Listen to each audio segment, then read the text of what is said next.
អ្នកមកប្រាស់ចាប់ពីថ្ងៃនេះតទៅថ្ងៃចាំមកទៀតต้องសង្ស័យយ៉ាងទៀត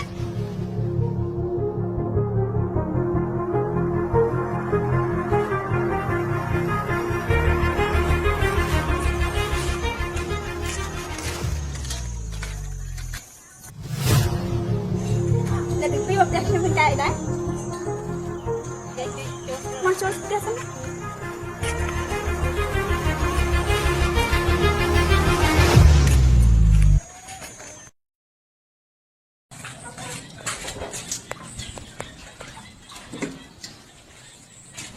មកចូលអង្គុយលេងផឹកទឹកសិន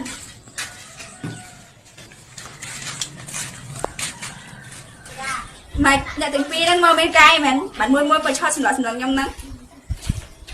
នាងមែនឈ្មោះមន្ត្រាហ្នឹងហើយម៉េចនាងស្គាល់បងវិស្នាអត់ស្គាល់តាហើយម៉េចហើយនាងនឹងគាត់និយាយនឹងគ្នាសងសាហើយនាងដឹងតែយើងណាគេអត់ខ្ញុំមិនដឹងបើយើងមិនស្គាល់ខ្លួនឯងផងខ្ញុំមិនស្គាល់នាងមកប្រាស់ចាប់ពីថ្ងៃនេះតទៅថ្ងៃចាំមកទៀតต้องសង្ស័យយ៉ាងទៀតមិនស្អីបានឃើញយើងឬយើងជាសង្ស័យគាត់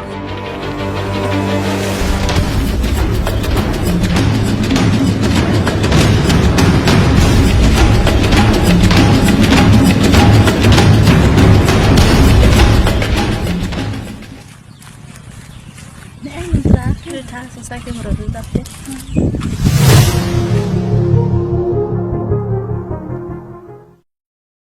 ម៉េចមកប៉ុណ្ណឹងណាតំណែងខាងណាមែនទុកមកហ្នឹងស៊ីបាយទៅកុំបាច់ចាំចេះដល់រឿងគេពេកជុំមកខ្លួនឯងមែនអីគេថាមែនមែនហ្នឹងជ្រឹកចឹងមិនដឹងគេថា